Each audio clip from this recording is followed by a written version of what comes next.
Hello and welcome back to TNN's coverage of the world's 9 best fantasy football players league. I'm your host, and this is what we have for you this week. There are big things happening around the league, and to recap some possible changes for the future, we send it out to Miguel. Hey guys, Miguel Romanello here, self-appointed rules commissioner just because I love hearing myself talk in these videos. Wanted to bring up all the motions that people have suggested for us to vote on to change for the league next year. The two things that we have to decide beforehand are when we're going to do this and how many votes are required to change a rule. I will throw out there, and if there are any objections, let me know and we can talk about it as a group. But from my understanding of people I've talked to, I think the best idea is to do this right after the end of the playoffs, and eight teams have to vote for a rule for it to change. Yeah, if you have any objections, let me know. I think the other logical point for voting is right before the end of the off season, so it would be right before things open up. But for now, let's stick to the end of week 17. And then, yeah, if you have any objections, let me know. The motions this year will be, pending any additions from people who forgot to tell me, are we adding one additional flex spot, offensive flex spot, tight end, wide receiver, running back, adding one additional IDP spot. Motion 2 is adding one additional IDP spot, flex as well. Motion 3 is having a constant number of bench spots. So if we make any other rule changes to add spots in the lineup, we essentially add another roster spot. So we have the same number of people on the bench always. We'll try and we keep that constant. Motion number 4 is increasing the number of IR spots to 4. Motion number 5 is extending the trade deadline to the start of the playoffs instead of the end of week 10 or 11. I forget what it is right now. And motion number 6 is changing the toilet bowl to an actual tournament, but the winner of the tournament gets pick 213. So there's actually something on the line. And then we can also have a loser, I guess is the idea. I guess the pick itself we can talk about, but it was raised as an idea for the 213. Yeah, I'll put all these in like a document, send it out. If no one objects, we'll vote for these right after the playoffs are over, and 8 teams are required for a rule to change. That's all I got for you this week. Oh yeah, just a little additional tidbit to excite your Sunday fantasy following. Jacob this week is actually playing to get a second round pick for me because our conditional trade early in the year, the Myles Garrett Joe Burrow trade, was that if his pick was 107 or better, he would get a second rounder from me. So that's pretty big. So he's actually playing for that 107. If he loses, he gets the 108. So that's something to follow. All right. Go Bandits this week only, and see you guys in a few weeks. And now, here is Danny Football with his picks for week 16.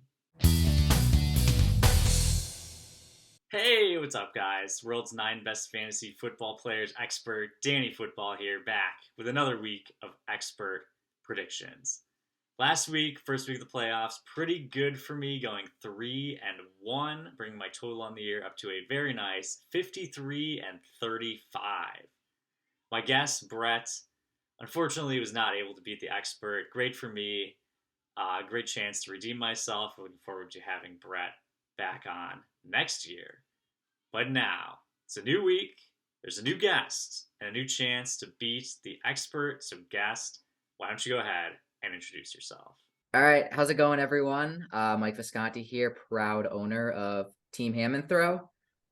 This is our playoff season right here. I'm glad to be here and get as much action as possible. Excited to talk with you boys today and hopefully have a good episode as we wind down the season. I am actually joined today by a special guest. Give me 1 second. The mastermind behind Team Ham and Throw. Oh, The real mastermind who makes all the moves. Coda Bear. yeah, don't blame Coda for your failures. No. We've had some conversations, tough conversations, he is on the hot seat a little bit. But he promises high potential next year, some good draft picks, and a future championship. So we're trusting in him, right, Coda? He said yes. Sounds like Bill Belichick. I heard Nooch's draft pick's going to turn into a Hall of Famer next year. Oh, I haven't even gotten into that. We'll wait till Nooch's team is being predicted. All right, what's up, gang? Glad to see everyone again. My first time appearing twice on the show. Got my Christmas spirit in season. Not happy holidays for all you PC libs out there. We're ready to have a great show with someone I tolerate in Danny Football and someone I am sad to be sharing a screen with in Ham and Throw. But here we are. We do it for the show because we love you. We love the fans. Yeah, guys, great to have you on. This is it's truly a historic episode. We're in year 3 of the league now, and it was the first time for both of you to beat the experts. So look, third time's the charm, I guess. And tides are turning. Yeah, that's one way to put it. All right, we're gonna start out in the toilet bowl. And in the first matchup, we have Bart Harley, Jarvis Landry taking on Then He Waddled Away.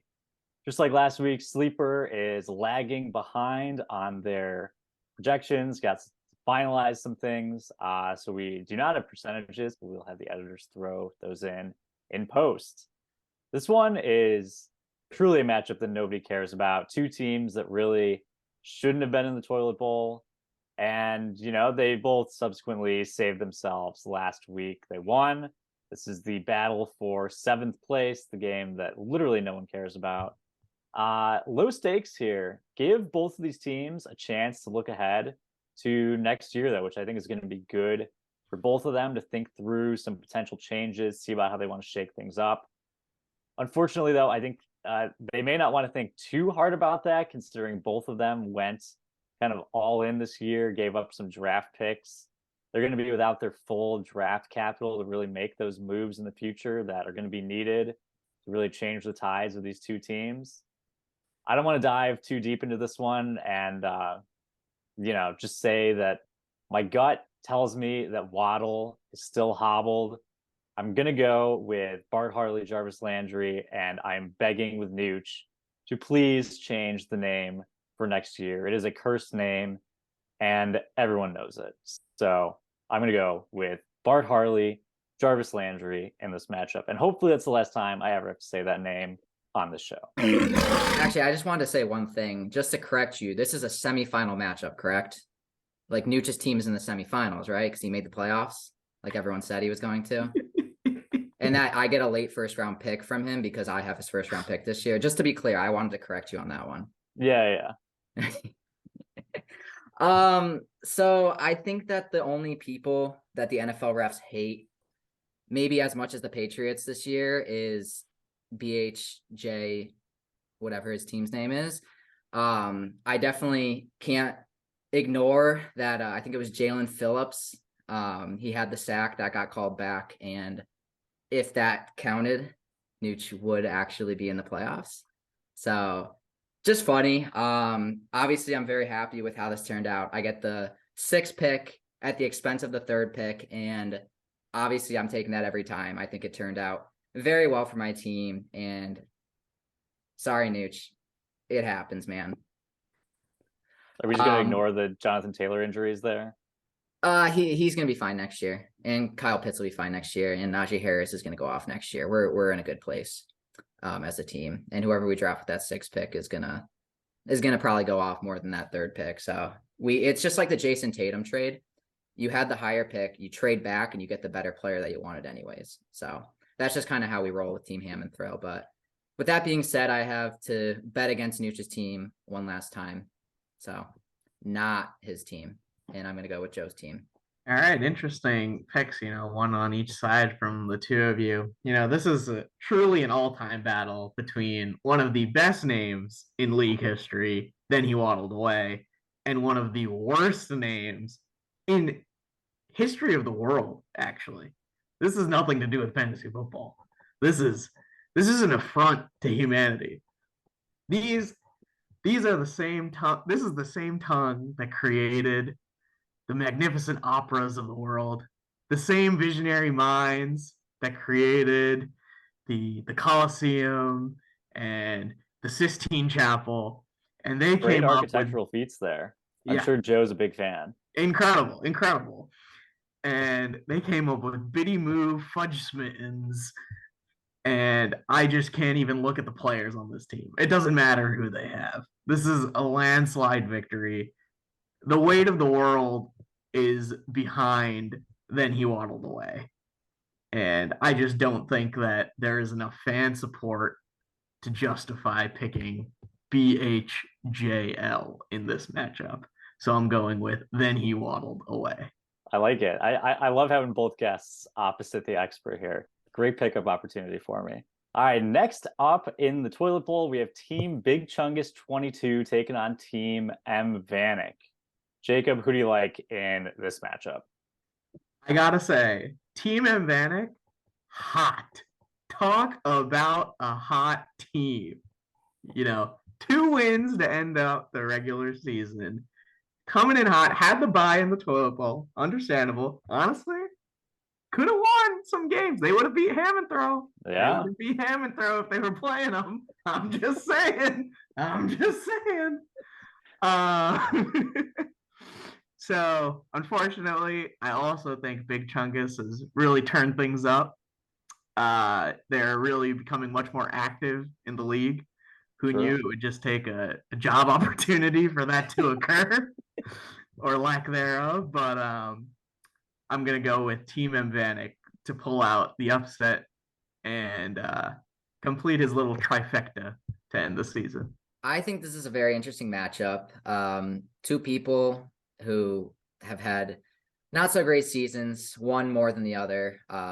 Obviously, Team Vanek he was close to the most historic season of all time, but somehow his team rattled off some wins at the end. A significant upset, I think, of blood, sweat, and beers towards the end. So, he's fighting. He's fighting, and I think we have to point out that Jalen Hurts is not playing this week, and he carried Will's team this entire season. But I really believe in Team M Vanek's storybook ending, and that's why I have to go with the Big Chunguses this week. All right. Split guests here, and the expert gets to be the swing vote. I love it. Very, very powerful position to be in. This one, something I'm surprised no one mentioned here, a rematch of last year's Toilet Bowl championship. So we've got last year's Toilet Bowl winner, the Chungai, going up against a historically terrible team. Only great things are going to happen in this matchup. Team Vanek did win last year. Something to point out, Chunguses, they took home the Toilet Bowl. So there is a little history here. Something to look back on, some precedent. We actually have new updated power rankings through the end of week 14. We're going to have the editors throw those up there on the screen. Team Vanek, with their 2 wins, still somehow barely came in below what they were projected to get this year. If they played everybody every week, they still would have been the worst team in the league by far.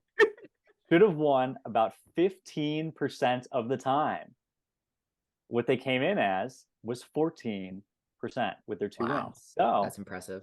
Team Vanek, I'm going to say it, maybe got a little screwed this year. Some are saying Team Vanek. I'm sorry, I can't even say it with a straight face. Team Vanek, I am hoping, praying that your draft picks work out for you. There's just wow. Yeah, the Chunguses, look, Will and I, we've had our differences in the past. We've kind of, broken bread, shaken hands. And, I think he's really, truly building a beautiful thing over there on Team Big Chungus 22. I'm here to really put our differences behind us, water under the bridge, and I'm going to pick my good old friend, Will DeTremp, to beat Team Vanek in this one. We're going to have a new Toilet Bowl champ. Danny Football, what do we think about reaching out to Cheez-Its and asking them to sponsor this bowl in honor of the 2018 Cheez-It Bowl of TCU versus Cal. I think we got something going here. If we get enough fans to like, comment, and subscribe, I think we could send this over to Cheez-It and maybe they'll follow. I think so. Maybe Cheez-It's already a fan of the show. They might. I'm sure they ring the bell. Speaking of which, if you didn't ring the bell, not a fan of the show, go and ring the bell. Ring the bell. Get in touch with the Sickos community on Twitter. Let's get the ball rolling. Let's get Commissioner Tooch on this. Next up in the toilet bowl, we have Ham and Throw taking on undefeated Never Lost. Jacob, who do you like in this matchup? Look, it's hard to come across two more unlikable teams than what we have before us today. This is a matchup of brains and pig intestines. What are we doing here? Why are we watching this? This is like when you're awake at 3 a.m. watching reruns of a bowl game between two mid-levels who barely squeaked out a 6-6 record, but you're in there for the love of the game. You're not in there to watch the points. There's no draft eligible players on here. There are 0 stars to be watching, no coaches of significance. You are in it purely for the love of the game, to see the gridiron, to see what unfolds. That's what we have here today. A masterclass of true sports fandom. On one hand, you've got undefeated Never Lost with their bevy of first-round draft picks coming up. Historically, not been a great drafting team. True. So also historically have not been a great trading team. Also historically have not been a good winning team. So it's tough to see what the angle here is. Be on the lookout for offensive coordinator Daniel Storks to be making some moves in the offseason. We'll see if he can win the power struggle going on that I hear behind the scenes, neutral observer, behind the scenes going on, and see what comes out of it. That being said, on the other hand, they cannot be getting a softer meatball than Team Ham and Throw. You know, they'll sit here and they'll talk about, injuries to Jonathan Taylor and injuries to Jonathan Taylor, and Kadarius Toney sucks now that he's got the greatest quarterback in the NFL throwing to him. There's no way that we could expect him to be producing in these situations. All that's going back and forth. It won't even start Tom Brady. Something to think about. His self-professed greatest quarterback of all time. Question marks. Who's to say? Really, there are no winners in this matchup. There are only losers, and we are all worse off for having watched it. That being said, I'm going with Team Undefeated Never Lost to win this one in a matchup for the ages. Yeah, I like that pick here. This is one, it seems like there could be some bad blood. These owners known to be, very combative in the league. Could be two teams that really bump some heads this week. I'm expecting it to be very testy in the group chat and also out there on the field this week. Ham and Throw coming into this one with just an absolutely putrid performance last week. Up there for all-time worst performances in league history. Some might even say worse than a historically bad performance from 2020, where undefeated Never Lost started Malcolm Perry at quarterback, still put up more points than Ham and Throw did while trying to put out a legitimate roster last week. So I'm just going to say, I'm not feeling too great about this Ham and Throw team right now. There's just no leadership on this team. Desmond Ridder, Tom Brady, and the worst of all, Stinky Mac Jones. Just terrible play from the quarterback position. Really hard to build a team culture when you just have terrible play at the very top. For undefeated Never Lost, they have some historic precedent on their side. They are very familiar with the losers bracket, with the toilet bowl. This is their third straight year in the losers bracket. They've got a lot of games played. And, I think that experience might be able to help them this week. there's been at least one team each year who's had a bye for the first round of the toilet bowl that has won their first matchup and not gone on to the toilet bowl championship. And in fact, last year, both teams, the Bandits and the Mental Brick Walls, won their matchup after having a bye. I'm going to say the trend continues here.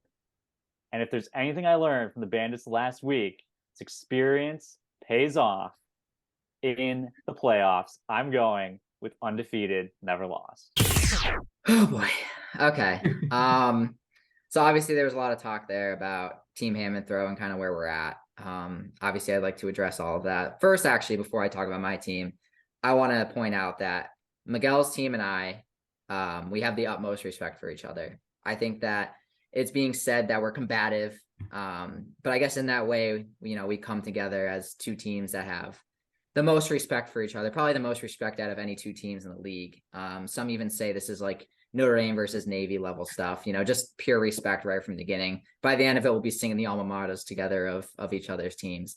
Obviously, we made the first team trade in league history, and we made that big trade where we control Nooch together. And I think those are the two things that really bond our teams. With that being said, to talk about Team Ham and Throw, obviously, things been tough. I'm not going to lie. I think we might have the entire first team all IR this year. Obviously not to make too many excuses, but we have literally 5 startable offensive players literally sitting on our IR and players that aren't fully healthy that can't contribute. So it's been tough. Last week we wanted to give the rookies a chance to show out, or the young guys to show out, with Desmond Ritter, and then, having Jamison Williams and Kadarius Toney be our wide receivers. But clearly that didn't go as planned. And I think we're going to pull a Jeff Saturday here and bring back the old guys. The first being Tom Brady. We're going to have a little bit of different look. We're going to re-look at our offense. We might have to make some scramble pickups this week, just to field a good offense that can put up literally anything. Because last week we got very little from most of our team. Yeah, we'll see how that turns out. But we're positive on the future. So yeah, it actually hit me. I think it was this past week, because last week, I was just like, oh, throwing the young guys, games don't matter anymore. And now I'm like, wait, they actually kind of do for me, because now I am at high risk of running that beer mile. And I think now that I realize that, I might have to put in my game face a little bit more. But I am making the promise now that if my team's trend continues and I lose and win the toilet bowl and I have to do this, I'll drive up probably to Chicago, meet up with Brett and Will, even though Will never hear this. And I will have them set up the beer mile and record it, and we can, make it into a little show, and we'll have a good time with it. So I will stick to that promise. I don't know when that will be, probably next spring, summer time. But we'll worry about that when the time comes, because Team Ham and Throw, we were built for adversity. So with that being said, I guess I just got to go with Ham and Throw here at this point. I've been with them all season, and I just got to stick it out. Even if it looks bad on me, you just got to stick it out. So Ham and Throw by a million. It's not often you see a team planning their own funeral on TNN, but here we are. Usually that's a move reserved for Brett, but look, I can't say I respect it, but I do understand. Really quick before we move on, if I can get both of you on the record, who's taking home the toilet bowl this year? I'm trying to remember who I picked in the matchup so that I don't contradict myself. I'll just put Team M Vanek. I know he's been really good lately, and he might not be the favorite anymore, but I think he's just destiny. It's just destiny is for Team M Vanek to lose this year. I think Team M Vanek is on the rise, and Team Ham and Throw is on the decline, and they are on a one-way ticket, the highway to hell, if you will, all the way to king shit, all the way down the toilet bowl. I will admit I might be the favorite at this moment. But obviously I can't bet on that. All right, moving on to the winners bracket. We got some games. First one, 5th place game. We've got Blood, Sweat, and Beers taking on the Texarkana Bandits. This is a pretty sad 5th place matchup. I know both of these teams had their sights set a lot higher than a potential 5th place finish. Blood, Sweat, and Beers just had a brutal end to the season, losing to Team M Vanek and pulling up a real stinker last week against the SWAT team. Although I do have to give them credit for earning a playoff spot in week 14. They had their back up against the wall, clutched out a nice win. Although some may question whether they're regretting that win right now, considering they're going to have a worse draft pick and literally nothing to show for it. The Bandits, look, people know that I'm high on the Bandits. I have been for 3 years now. It's never been a doubt. Was I a little upset to see them lose last week? Yes. Am I still high on the Bandits? Absolutely. Things are only going to be looking up for this team. They're truly built for the future. They've got a lot of good young pieces that are going to be good for a long time. I think they're really going to learn. They're going to grow from this tough, gritty loss to luck of the Irish last week. I think, Grayson, he's going to rally the troops. Trayvon Walker is going to step up as a presence in that locker room. First year, rookie, you want to play it back, play it safe, not be too big of a personality. But Trayvon knows his value. He knows his worth. He's had some injuries plaguing him towards the end of the season, and I'm not going to say that's why the Bandits lost, but it's probably why the Bandits lost. I look forward to seeing how Jacob and Grayson figure out how they're going to decide the draft order in this one. I'm sure it'll be some super convoluted method for who gets fifth place. With that being said, though, all my cards are down on the table. No matter what they pick, I'm riding the Bandits train one last time, and I'm going with the Bandits in this one. So obviously it was disappointing, I expect, especially for the Bandits, to not get their storybook ending based on just the season they had, bouncing from having a first round bye, I believe, in the toilet bowl last year to being where they are now. And it inspires teams that are currently at the bottom of the league, like myself, that they will get there in short notice. Especially after the marketing campaign that the Bandits had, it's just, he disappointed a lot of people, just not, moving on this year and getting that ending. Blood, Sweat, and Beers, his bumpy ride started a long time ago. And honestly, it's kind of been the whole season with ups and downs depending on a week. But he made it this far. He made the playoffs, which is more than half the league can say, which is impressive in itself. But here he is losing in the first round of the playoffs.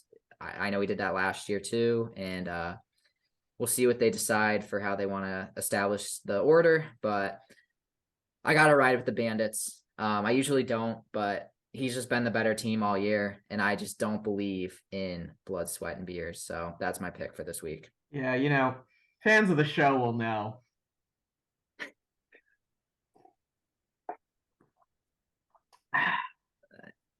That I am high on the Bandits.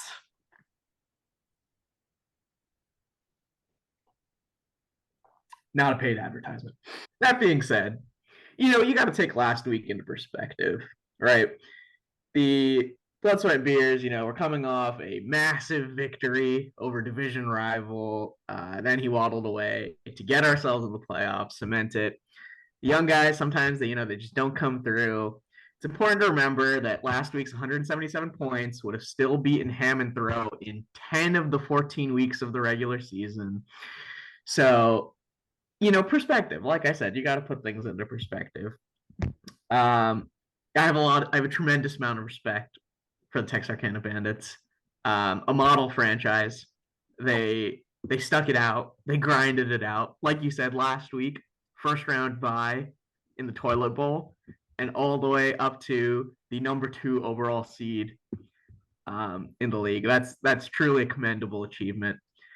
Unfortunately, this week with the Jalen Hurts injury, I think that there will be significant devaluations to Devontae Smith and AJ Brown. And as a noted running back hater, I don't think Grayson has the depth or the talent to overcome those injuries. I think it'll be a close, hard-fought matchup between two teams with a ton of respect for each other. And like you said, I think it'll also be very interesting to see what we reveal as the fifth place deciding vote. Ultimately, I think that the more battle-tested team, the team that's made the playoffs 3 years in a row. Never had a losing season. I think they pull one out, and take home the victory in the 5th-place game. Moving on, we have the SWAT team taking on the mental brick walls. Sconti, who do you like in this matchup? SWAT team and the mental brick walls. What a matchup that we've got here. In one corner, you got the 2-time defending champs. Powerhouse team. You got a healthy TJ Watt, I believe, who obviously they did not do very well without him. And as the team namesake, he clearly means a lot to that team. And I think that the team brings a lot of experience going into this matchup. Obviously, they have never lost in the playoffs. I don't know exactly how many wins each year, 4 or 5 total, and maybe 6. 6. I don't know, 6 They've and never, yeah, because they played this year. The Yeah, SWAT team has never had a first round bye in the playoffs.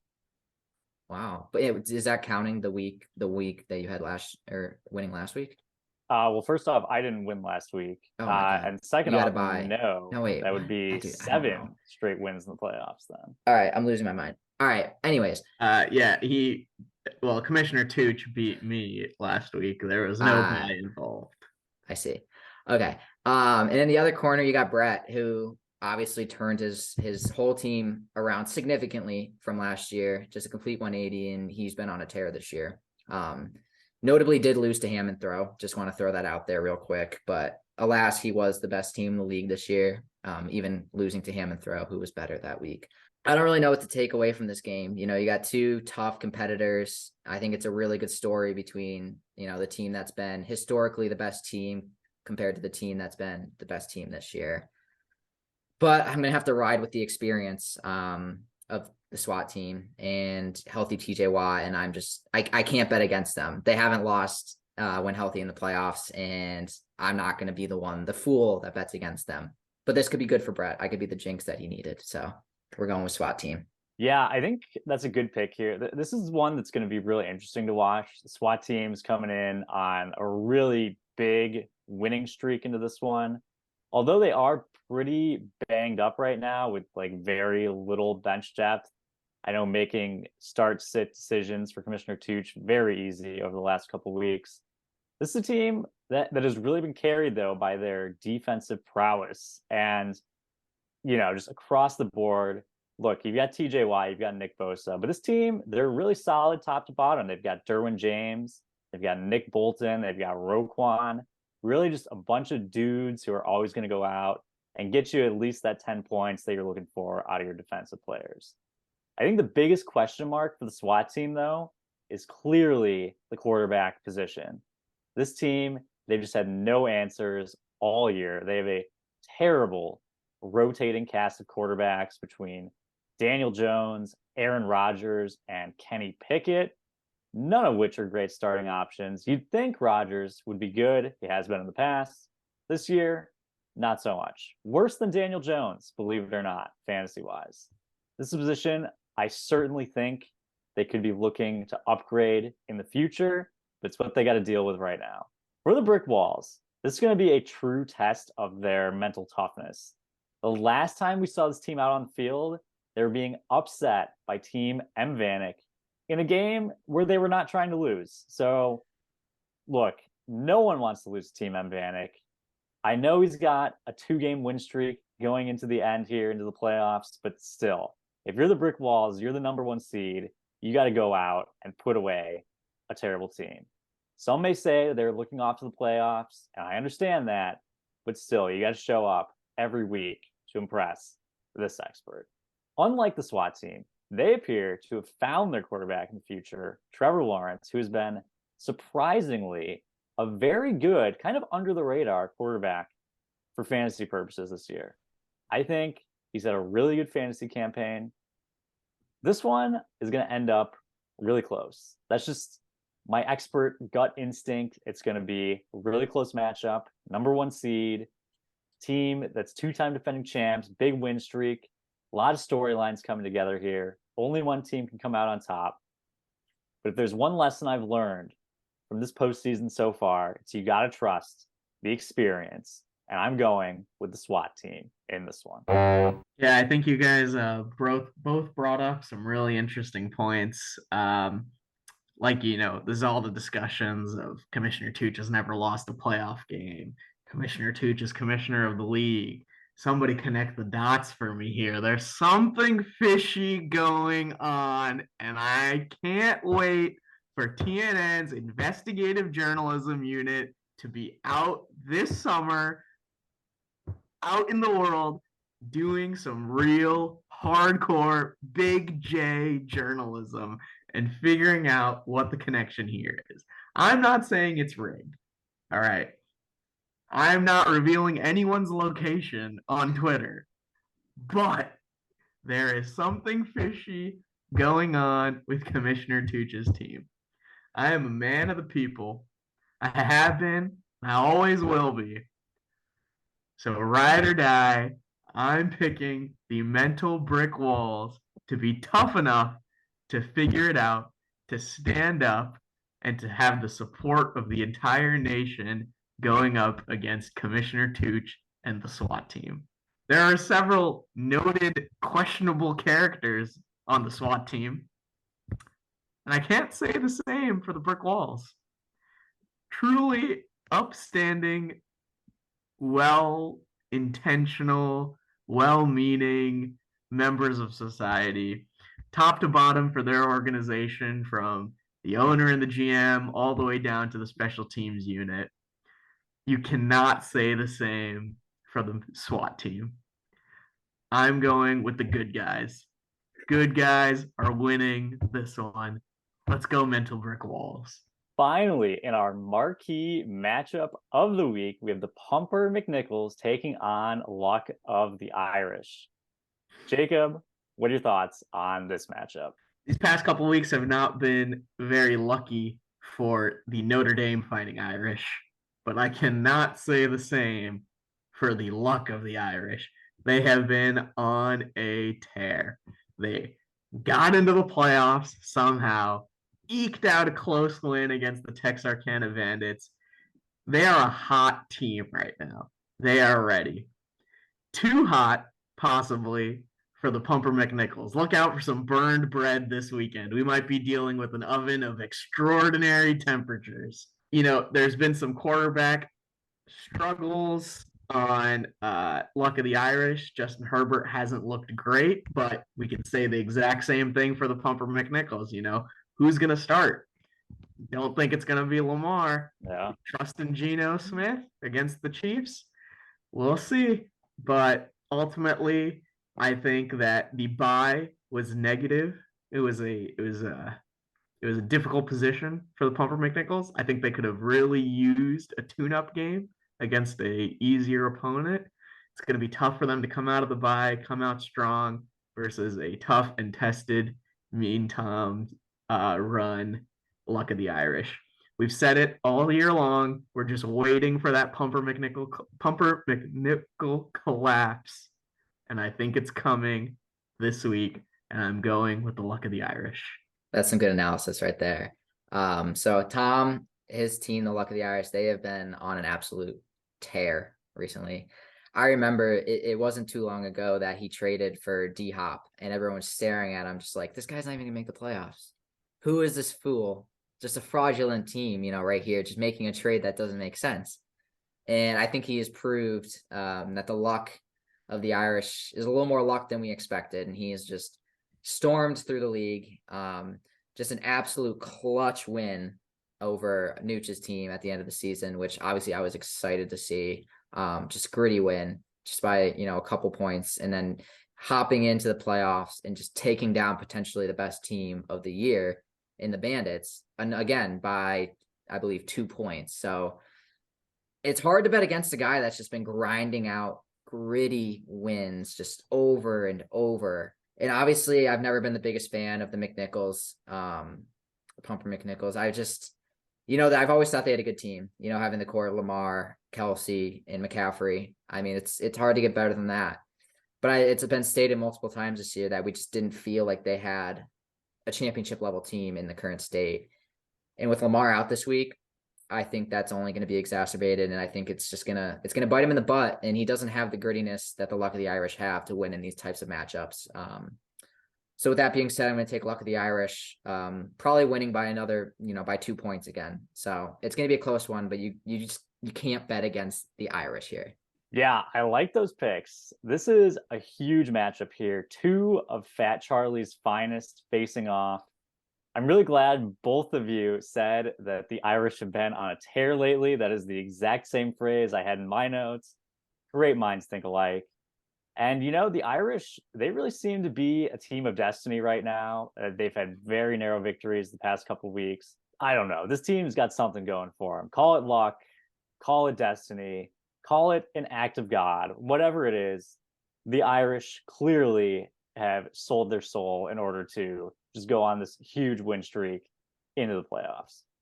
But the real question here, will Tom allow another injured player to stay in his starting lineup? Will Tom allow his sleep to be of more importance than this dynasty league? Look, you can get away with that against the Bandits, but this is the semifinals now. It's not time to get cute. Tom, if you want to win, you got to get up at like 7 a.m., check your lineup, make sure everybody's healthy. No more of the sleeping in crap. If you want to win, if you want to go to the championship game, you got to prove that you really want it. And that includes waking up early on a Sunday. And this week, it'll be Saturday. Shout out everyone. Have a very, very, very great Christmas. But look, that's the dedication it takes. This team could be in for a very rude awakening, I'll say it, when Zay Jones does not put up 30 points this week. I feel very confident. Yeah, you can quote me on that. Zay Jones will not put up 30 points this week. It's going to be tough for the Irish. Luckily for them, they're going up against the Pumper McNichols. I'm sure the Pumper McNichols were very happy they had a bye last week because they had a terrible week. They put up 169 points. Nice.